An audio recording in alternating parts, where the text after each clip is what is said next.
Assalamualaikum warahmatullahi wabarakatuh. Bagaimana kabarnya anak-anakku semua? Semoga selalu sehat dan tetap semangat dimanapun berada. Berjumpa kembali dengan Ibu Ika dalam video pembelajaran Pendidikan Agama Islam dan Budi Pekerti. Pada video kali ini, kita akan belajar tentang materi Pendidikan Agama Islam dan Budi Pekerti kelas 4, semester 1, tepatnya di bab 4, yaitu menyambut usia baligh. Baiklah anak-anak, sebelum kita mulai belajar, mari kita berdoa terlebih dahulu ya, supaya dalam belajar nanti kita diberikan kemudahan dan ilmu yang bermanfaat. Berdoa mulai. Bismillahirrahmanirrahim. Raditu billahi rabba wa bil islami dina wa bi Muhammadin nabiyyan wa rasula rabbi zidni ilma warzuqni fahma. Semoga dengan bacaan doa ini kita diberikan tambahan ilmu oleh Allah dan juga diberikan rizki kepahaman. Amin ya rabbal alamin. Nah, apa saja yang akan kita pelajari pada bab ini?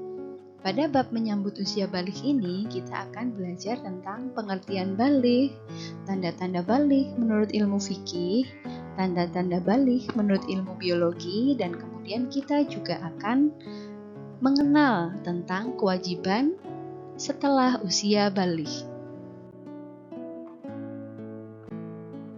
Adapun tujuan pembelajaran pada bab ini adalah nantinya peserta didik diharapkan mampu menyebutkan tanda-tanda usia baligh dengan benar. Peserta didik mampu membuat paparan mengenai tanda-tanda usia baligh dalam pendapat ilmu fikih dan ilmu biologi dengan benar, serta mampu membiasakan sikap bersyukur, taat beribadah, dan bertanggung jawab. Sebelum kita memasuki materi tentang baligh, yuk kita amati dulu gambar berikut ini. Coba siapa yang tahu bisa menyebutkan apa yang bisa anak-anak pahami dari gambar tersebut?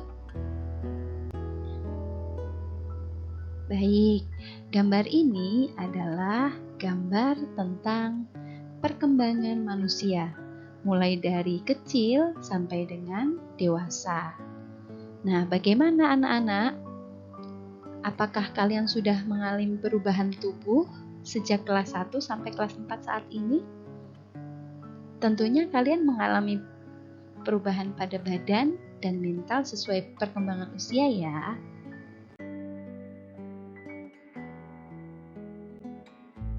Nah, kita akan belajar tentang tahap perkembangan usia yang sangat penting anak-anak.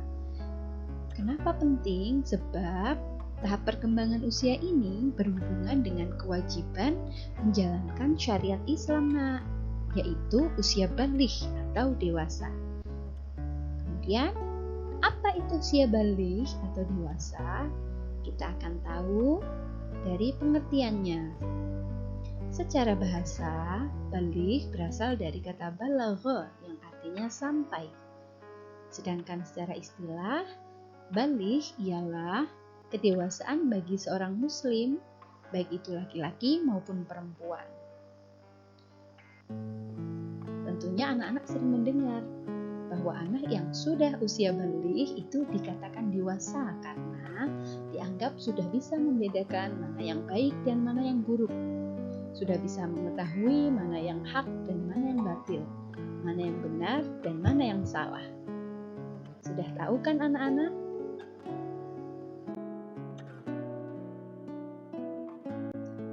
Pada materi ini kita akan belajar tentang tanda-tanda baligh dalam pandangan ilmu fikih dan ilmu biologi. Pandangan ilmu fikih merupakan kajian para ulama ahli fikih, sedangkan ilmu biologi adalah hasil penelitian para ilmuwan yang menekuni ilmu biologi. Kedua ilmu ini saling melengkapi satu sama lainnya, dan semuanya bersumber dari ilmu Allah.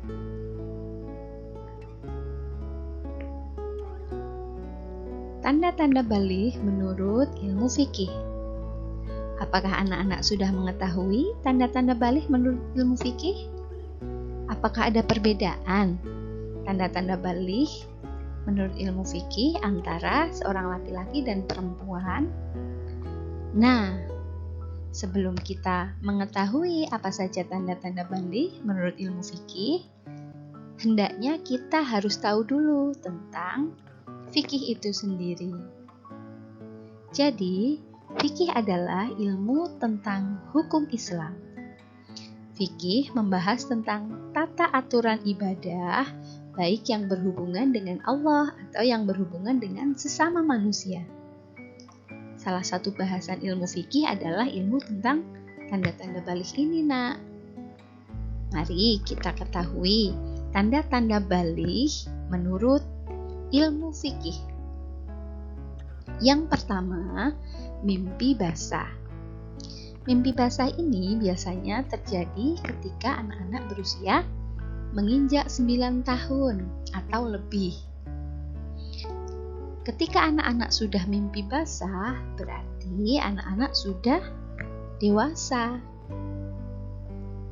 Sehingga anak-anak sudah harus melakukan kewajiban-kewajiban beribadah sesuai dengan syariat Islam. Dalam Islam, mimpi basah sering disebut sebagai ihtilam.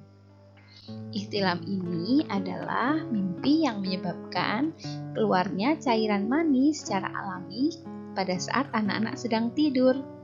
Umumnya, mimpi basah dialami oleh laki-laki, tapi tidak menutup kemungkinan bahwa perempuan juga bisa mengalaminya, anak-anak.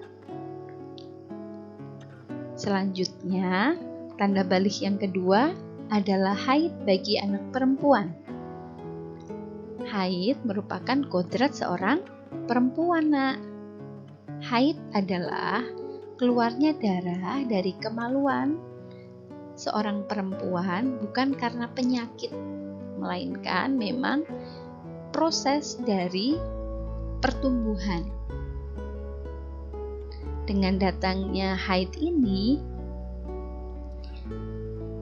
seorang anak perempuan sudah bisa dinyatakan sebagai anak yang dewasa, sehingga sudah berkewajiban untuk melaksanakan ibadah sesuai dengan syariat Islam.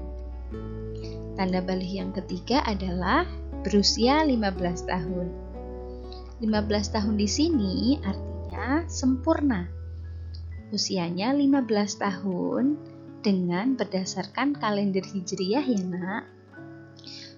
Jadi, meskipun nanti anak-anak misal sudah berusia 15 tahun tapi belum mengalami tanda-tanda baligh yang sebelumnya, entahkah mimpi basah ataupun haid bagi perempuan, itu sudah wajib melakukan ketentuan-ketentuan ibadah sesuai syariat Islam. Jadi, ketika anak-anak sudah berusia 15 tahun sempurna, anak-anak sudah dinyatakan baligh. Walaupun misalkan bagi yang perempuan belum haid atau yang laki-laki belum mimpi basah, tapi saat usianya 15 tahun sudah dinyatakan baligh.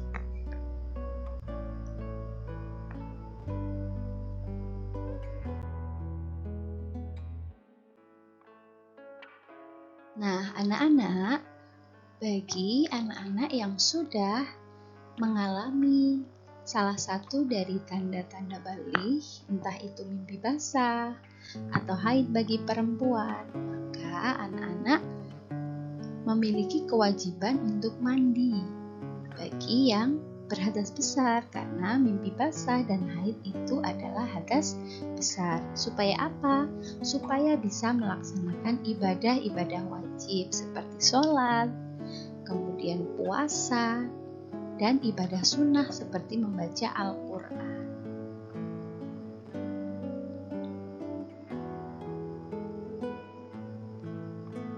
Kemudian, mandi besar atau mandi wajib ini adalah dengan menuangkan air ke semua bagian badan dengan tata cara tertentu untuk membersihkan hadas besar. Jadi, cara membersihkan hadas besar itu harus dengan cara mandi atau menuangkan air ke semua bagian tubuh kita. Nah, bagaimana langkah-langkahnya akan kita ketahui dari tata cara mandi besar. Yang pertama adalah berniat mandi besar, kemudian mencuci kedua telapak tangan 3 kali. Yang ketiga, mencuci alat kelamin dengan tangan kiri. Keempat, membersihkan tangan kiri dengan sabun. Kelima, berwudu dengan sempurna. Keenam, menyela-nyela rambut kepala dengan air atau menuangkan air sebanyak 3 kali hingga pangkal rambut. Yang ketujuh, menuangkan air pada anggota badan.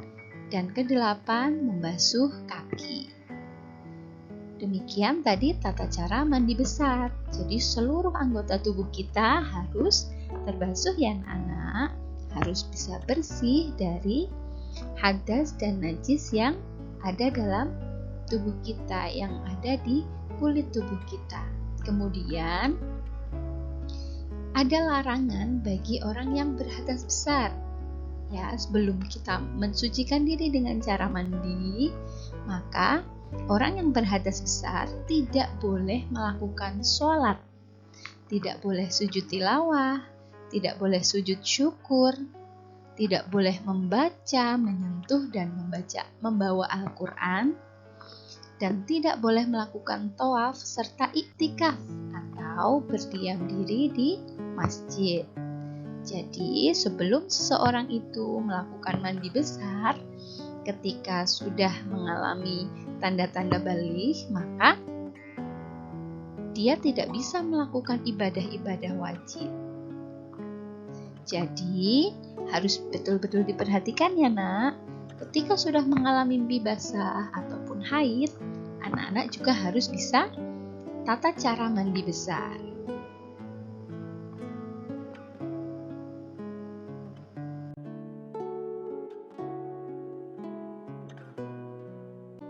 Selanjutnya adalah tanda-tanda baligh menurut ilmu biologi. Nah, apakah anak-anak sudah tahu apa itu ilmu biologi? Ilmu biologi adalah ilmu yang mempelajari tentang keadaan atau sifat makhluk hidup, bisa manusia, binatang, dan juga tumbuhan. Nah, secara khusus biologi di sini akan mempelajari perkembangan manusia. Dalam hal ini kita akan mengenal masa baligh atau masa puber menurut ilmu biologi berdasarkan tanda-tandanya. Apa saja tanda-tanda baligh menurut ilmu biologi? Kita akan lihat pada slide berikut ini. Yang pertama, tanda baligh bagi laki-laki menurut ilmu biologi. Pada bagian fisiknya ada hal-hal yang berubah pada anak laki-laki. Yang pertama, tumbuh jakun pada lehernya. Yang kedua, suara menjadi lebih berat. Yang ketiga, tumbuh rambut di bagian tertentu. Di wajahnya seperti kumis dan jambang. Lalu di ketiak dan juga di kemaluannya. Kemudian, pertumbuhan badan bertambah cepat atau badannya cepat besar. Yang kedua adalah perkembangan mental dari laki-laki yang sudah baligh menurut ilmu biologi. Laki-laki menjadi cenderung bersikap cuek, tenang, dan rasional. Kemudian, bila mengalami masalah, maka ia cenderung diam dan menyelesaikannya secara praktis. Itu adalah tanda-tanda balik menurut ilmu biologi yang terjadi pada laki-laki. Selanjutnya pada perempuan. Pada perempuan, perubahan fisiknya bagaimana? Yang pertama, pinggul dan dada di bagian payudara membesar. Yang kedua, suara menjadi lebih lembut, lebih merdu. Yang ketiga, tumbuh rambut di bagian tertentu, ya, sama di bagian ketiak dan juga di bagian kemaluan. Yang keempat tentu saja haid atau menstruasi. Selanjutnya, perkembangan mentalnya perempuan bagaimana ketika sudah balik? Perempuan menjadi cenderung mendahulukan perasaan, ingin dimanja dan diperhatikan. Lalu apabila perempuan menghadapi masalah, maka ia mudah mengadu, mudah menangis dan menyesali diri. Itulah tanda-tanda balik yang terjadi pada laki-laki dan perempuan menurut ilmu biologi.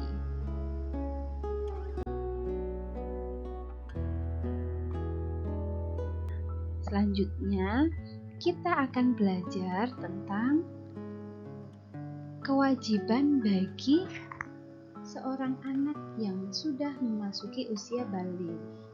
Seperti tadi sudah Bu Ika sampaikan bahwa tahapan perkembangan ini sangatlah penting karena berhubungan dengan kewajiban menjalankan syariat Islam. Nah, apa saja kira-kira kewajiban yang harus dijalankan setelah anak-anak memasuki usia balik? Yang pertama adalah sholat fardu. Jadi tidak boleh ditinggalkan ya nak, sholat fardunya ketika anak-anak sudah balik. Mengapa? Karena dosa dan tanggung jawabnya sudah menjadi tanggung jawab sendiri nak. Selanjutnya, puasa Ramadan itu juga wajib dilakukan. Sudah tidak boleh lagi setengah hari ataupun sampai ditinggalkan karena anak-anak sudah memasuki usia balik. Selanjutnya adalah anak-anak sudah harus bisa menutup auratnya dengan baik. Yang terakhir adalah kewajiban menuntut ilmu. Ketika anak-anak sudah memasuki usia balik, maka anak-anak disebut sebagai seorang mukallaf atau orang dewasa yang wajib menjalankan hukum agama, di mana amal perbuatannya itu sudah menjadi tanggung jawab masing-masing. Ketika berbuat kebaikan akan mendapat pahala, dan ketika berbuat keburukan atau meninggalkan kewajiban akan mendapatkan dosa. Seperti itu nak. Jadi paham ya, ketika anak-anak sudah memasuki usia balik, maka sudah harus melakukan kewajiban-kewajiban menjalankan syariat agama Islam.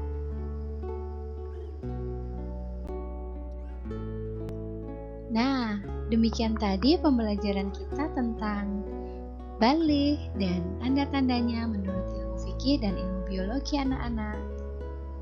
Semoga bisa memberikan manfaat dan memberikan pemahaman untuk anak-anak semua ya. Sebelum kita tutup, mari kita baca hamdalah bersama-sama. Alhamdulillahirabbil alamin. Semoga apa yang kita pelajari tercatat sebagai ibadah. Dan sampai jumpa di pembelajaran berikutnya. Sekian dari Bu Ika. Wassalamualaikum warahmatullahi wabarakatuh.